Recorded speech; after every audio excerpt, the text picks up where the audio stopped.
Focus. Ideate. Innovate. Enable.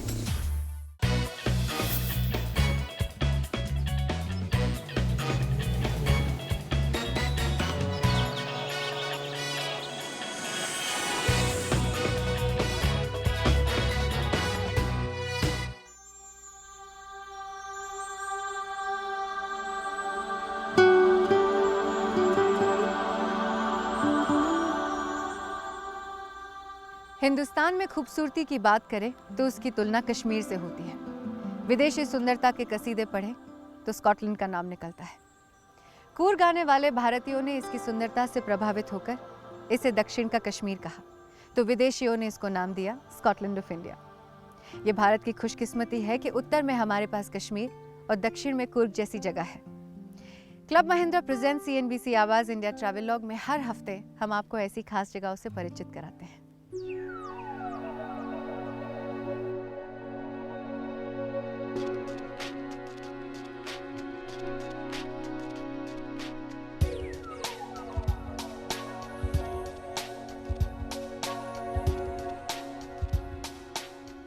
पश्चिमी घाट पर स्थित पहाड़ों का शहर कुर्ग दक्षिण भारत का एक प्रमुख पर्यटक स्थल है।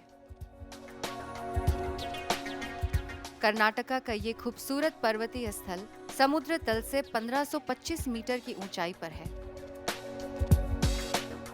पहाड़, हरे भरे जंगल, चाय और कॉफी के बागान कुर्ग के आम दृश्य हैं।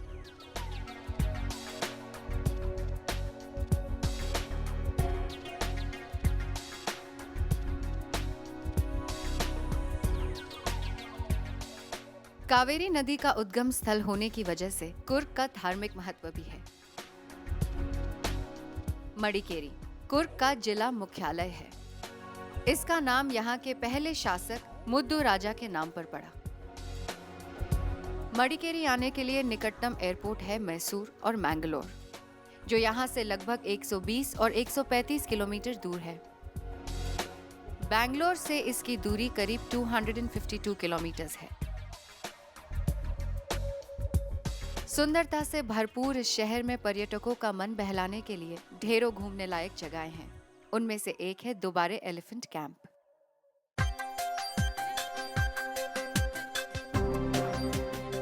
कर्नाटका का प्राकृतिक परिवेश हाथियों के लिए उपयुक्त है, इसीलिए यहाँ हाथी बड़ी संख्या में पाए जाते हैं। हाथियों को पालने और प्रशिक्षित करने के लिए कर्नाटका के वन विभाग ने दुबारे एलिफेंट कैंप की स्थापना की है। यहाँ टूरिस्ट हाथियों को उनके नैसर्गिक वातावरण में देख सकते हैं। दुबारे एलिफेंट कैंप कावेरी नदी के तट पर बसा है। यहाँ एक छोटी सी बोट राइड के जरिए पहुंचा जाता है।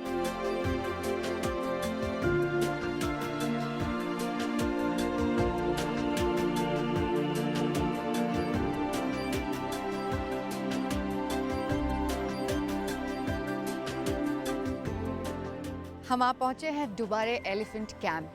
यहाँ पे आज हम हाथियों के साथ खेलेंगे, उनके साथ पिकनिक मनाएंगे, उन्हें नहलाएंगे। I think I am really excited, क्योंकि ये सब मैंने पहले कभी नहीं किया।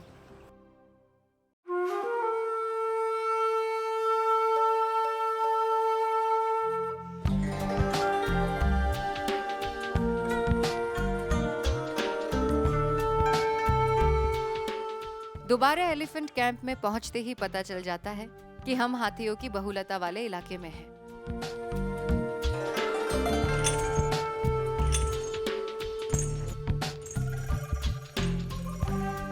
कहीं उनकी मालिश चल रही होती है तो कहीं उन्हें नहलाया या खिलाया जा रहा होता है।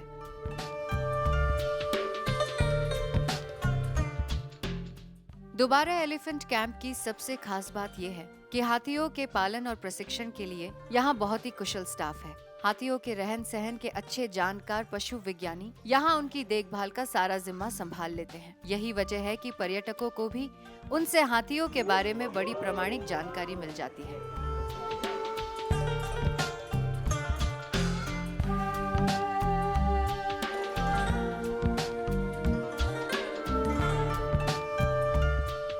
हाथी समूह में रहने वाला जानवर है, पर शहरी लोग हाथी को कभी देख नहीं पाते।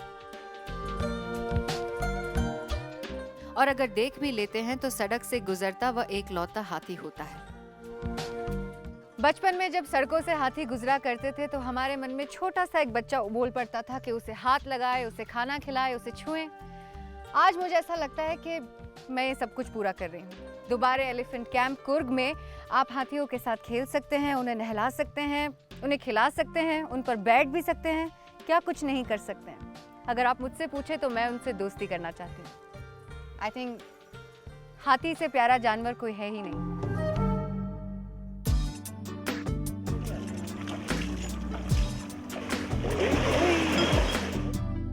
इस कैंप में लगभग 150 हाथियों का झुंड रहता है। यहाँ इंसानों से ज्यादा हाथी नजर आते हैं।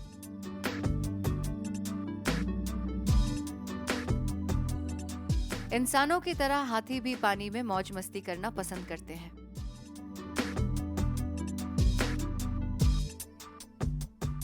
नदी में हाथी सुंड से पानी में अटकेलियां करते दिख जाते हैं।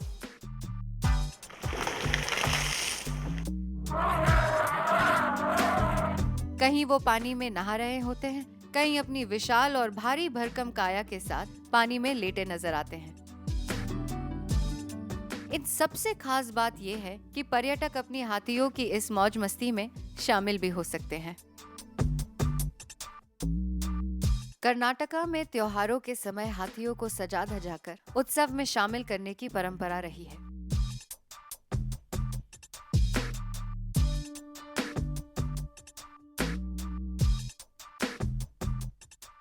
मैसूर के प्रसिद्ध दशहरे में शामिल होने के लिए दोबारा कैंप से हर साल हाथी भेजे जाते हैं। दशहरे के महोत्सव में भाग लेने के लिए पूरे साल उनको प्रशिक्षण दिया जाता है।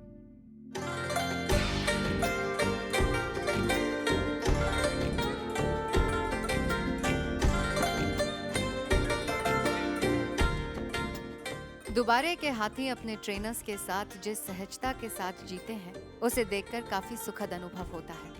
यही वजह है कि दोबारे में पर्यटकों की भीड़ के भी वो आदी है। यहाँ के ट्रेनर्स के लिए वो हाथी नहीं, वो उनके दोस्त हैं। ट्रेनर्स हाथियों को उनके नाम से पहचानते हैं और बुलाते भी हैं। यहाँ मेरी मुलाकात सुनहरी सुंड वाली गोपी से हुई। गोपी ने अपने प्रशिक्षक से सीखे डांस के कुछ स्टेप्स मुझे दिखलाए।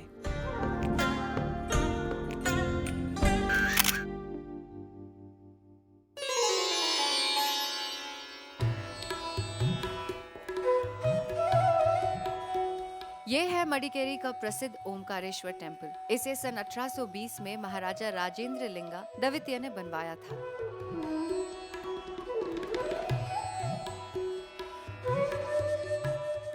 मंदिर की डिजाइन में परंपरागत हिंदू शैली के साथ इस्लामिक इमारतों का प्रभाव भी साफ नजर आता है, खासकर इसके गुंबदों में।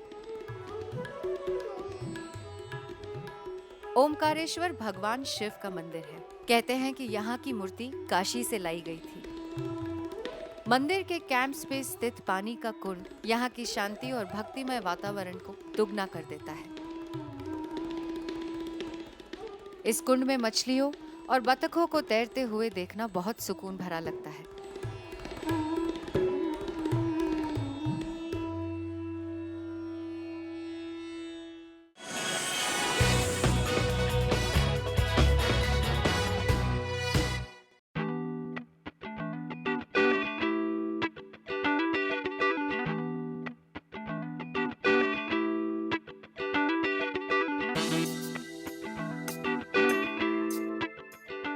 क्लब महिंद्रा की सबसे खास बात यह है कि उनके हर एक रिजॉर्ट की सजावट एक दूसरे से अलग है। जो जगह होती है वहाँ का रस बड़े प्रेम से अपनी सजावट में घोल लेते हैं। मडिकेरी के प्राकृतिक माहौल में कॉफी के प्लांटेशन के बीच स्थित है क्लब महिंद्रा रिजॉर्ट। ये साउथ की फेमस आईना माने वास्तुकला के अनुसार बनाया गया लग्जरी रिजॉर्ट है। लकड़ी के पिलर्स और उनके ऊपर रेड टाइल्स की छत यहाँ के सुविधापूर्ण वातावरण में परंपरा और आधुनिकता का अद्भुत मेल कर देती है।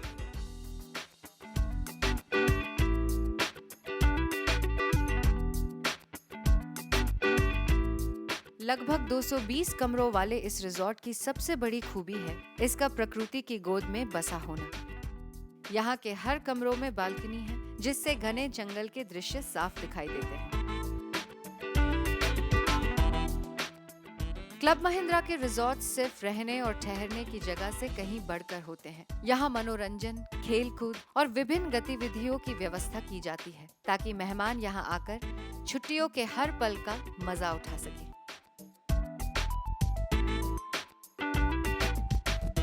खेलने के शौकीन के लिए बैडमिंटन कोर्ट भी है। क्लब महिंद्रा के रिजॉर्ट में आए मेहमानों को वक्त गुजारने के लिए बाहर जाने की जरूरत नहीं पड़ती। यहाँ इतनी इंडोर और आउटडोर एक्टिविटीज हैं कि ऐसा लगता है कि ये रिजॉर्ट के रूप में कोई स्पोर्ट्स कॉम्प्लेक्स है। कई एकड़ों में फैले इस क्लब महिंद्रा की प्रॉपर्टी में खेलने के लिए हरियाली से भरे बड़े मैदान भी है। खेलो, लंबी वॉक पर निकलो या बस दर्शक बनकर खेल का आनंद लो, मजा सभी में है। इंडोर एक्टिविटी के लिए यहाँ खास तौर पर फन जोन डिजाइन किया गया है, जिनमें आर्ट क्राफ्ट के साथ इंडोर गेम्स की भरपूर व्यवस्था है। यहाँ आए मेहमानों के लिए ये फैमिली गैदरिंग की जगह बन जाती है। प्लांटेशन की तरफ खुली ओपन एयर कॉफी शॉप में चुस्कियों के दौर के साथ बातचीत का अपना ही मजा है। जंगल और प्लांटेशन के माहौल में स्थित इस रिजॉर्ट में क्लब महिंद्रा ने रोप के साहसिक खेलों के लिए व्यवस्था की है।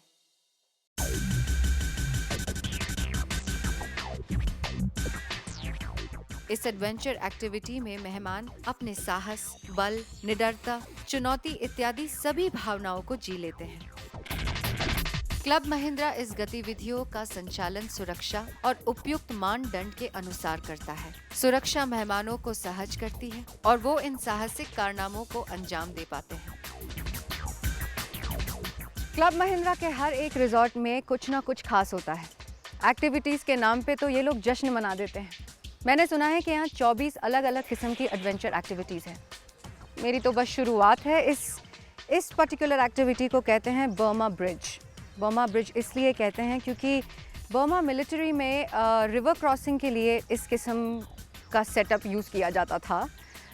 आई एम नॉट श्योर वो लोग कैसे करते थे, बिकॉज सिर्फ मुझे पता है मैं यहाँ तक कैसे पहुँची हूँ। पहुँच तो गई हूँ, लेकिन मैंने टर्न कैसे मारा है ये सिर्फ मुझे पता है। But it is very exciting, बहुत मज़ा आता है।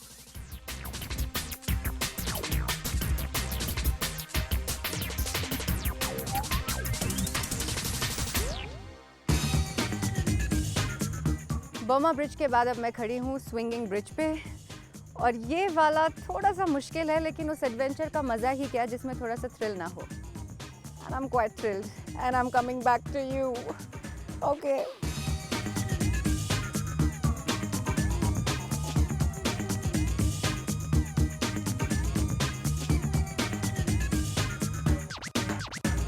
And I did it.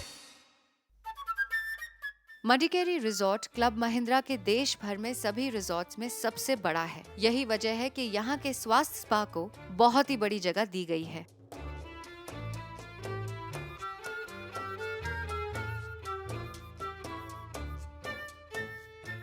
इस स्पा में ऐसा वातावरण तैयार किया गया है कि जहाँ एकांत, शांति, सुकून, सुरुचिपूर्ण सजावट सभी एक ही जगह में सिमटकर आ गई है।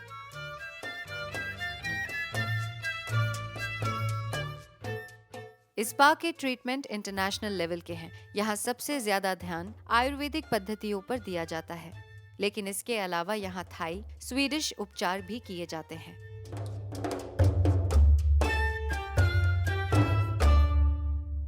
क्लब महिंद्रा के हर रिजॉर्ट में हम एक खास शख्सियत से मिलते हैं।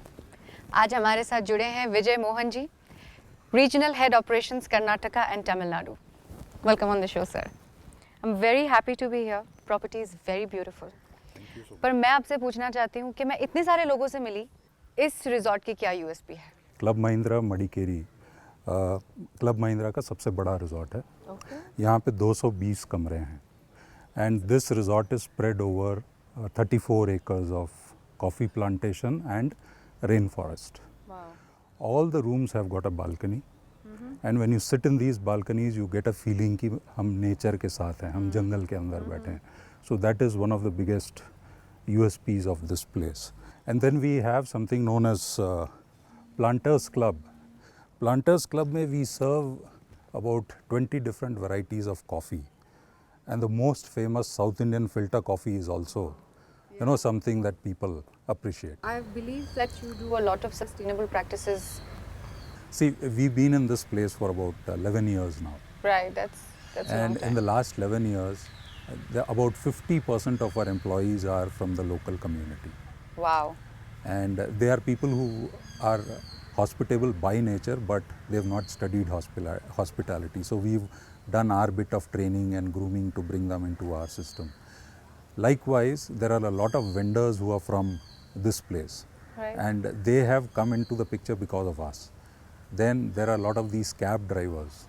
So likewise, we have provided indirect employment also to a lot of people. Right. And within the property, the greenery that you see around, all the plants and all the trees belong to this habitat. Nothing that has been brought from outside. So we are trying to sustain the greenery and the habitat of this place. This property houses about 300 different kinds of flora and fauna. Wow. And 100 birds have been sighted in this place. You must go for the bird walk, bird sighting walks. You should go for these long treks and walks that we organize in the resort. So it's You an would apt place for bird watchers. Yes, and it is a place to bond with nature. I totally agree. It's been 2 days I'm here and I do not feel like going back. It's a different green that you get to see of this country. We look forward to seeing you here again. Yes, and thank you for joining us.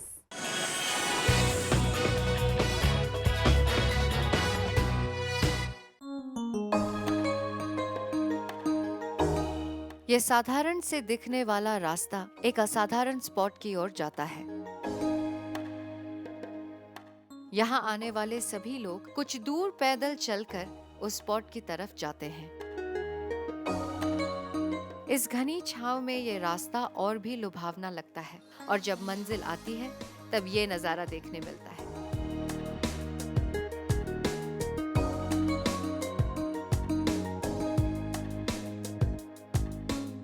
आप south of India घूमने आए और आपकी मुलाकात एक सुंदर से waterfall से ना हो तो सफ़र अधूरा रह जाता है। बिल्कुल उसी तरह मडिकेरी में भी हमने एक सुंदर सा वाटरफॉल ढूंढ लिया है जिसका नाम है एबी फॉल्स। नेचर ट्रेल और ट्रैकिंग के शौकीन अक्सर यहाँ आते हैं।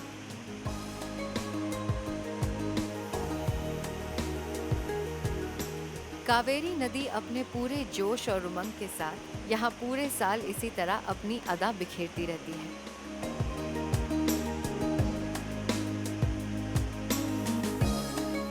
इस व्यूइंग पॉइंट से सैलानी एबी फॉल्स की सुंदरता को निहारते और अपने साथ ले जाने के लिए यहाँ की तस्वीरें ले जाते हैं।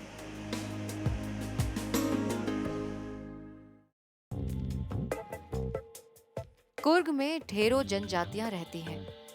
सभी के कस्टम्स और रिचुअल्स एक दूसरे से मिलते जुलते भी हैं और जुदा भी।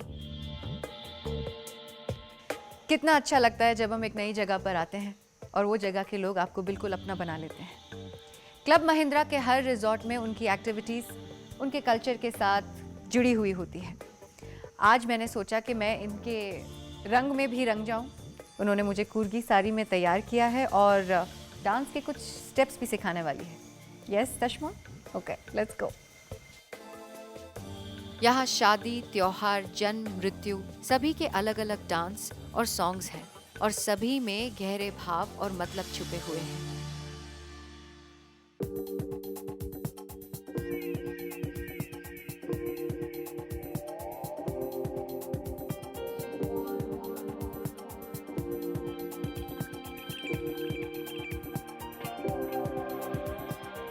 क्लब महिंद्रा में हर शाम पार्टी का माहौल रहता है। जश्न और मिलने जुलने के दौर चलते रहते हैं और इन सब के बीच लजीज डिशेस का मजा उठाया जाता है।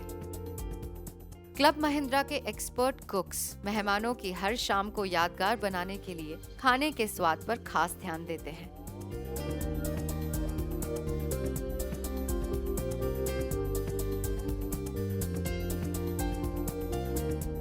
खाने की ढेरों डिशेस के साथ इन शामों को रंगीन बनाने के लिए कोई ना कोई रंगारंग प्रस्तुति भी जश्न का हिस्सा होती है।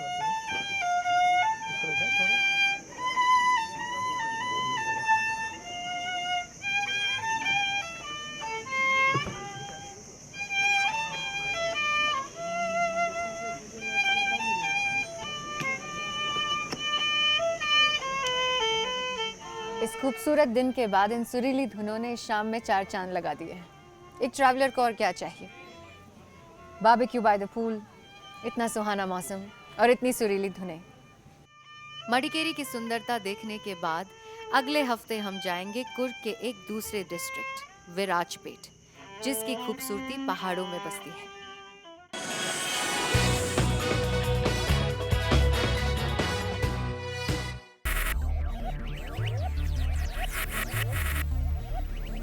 Focus. Ideate. Innovate. Enable.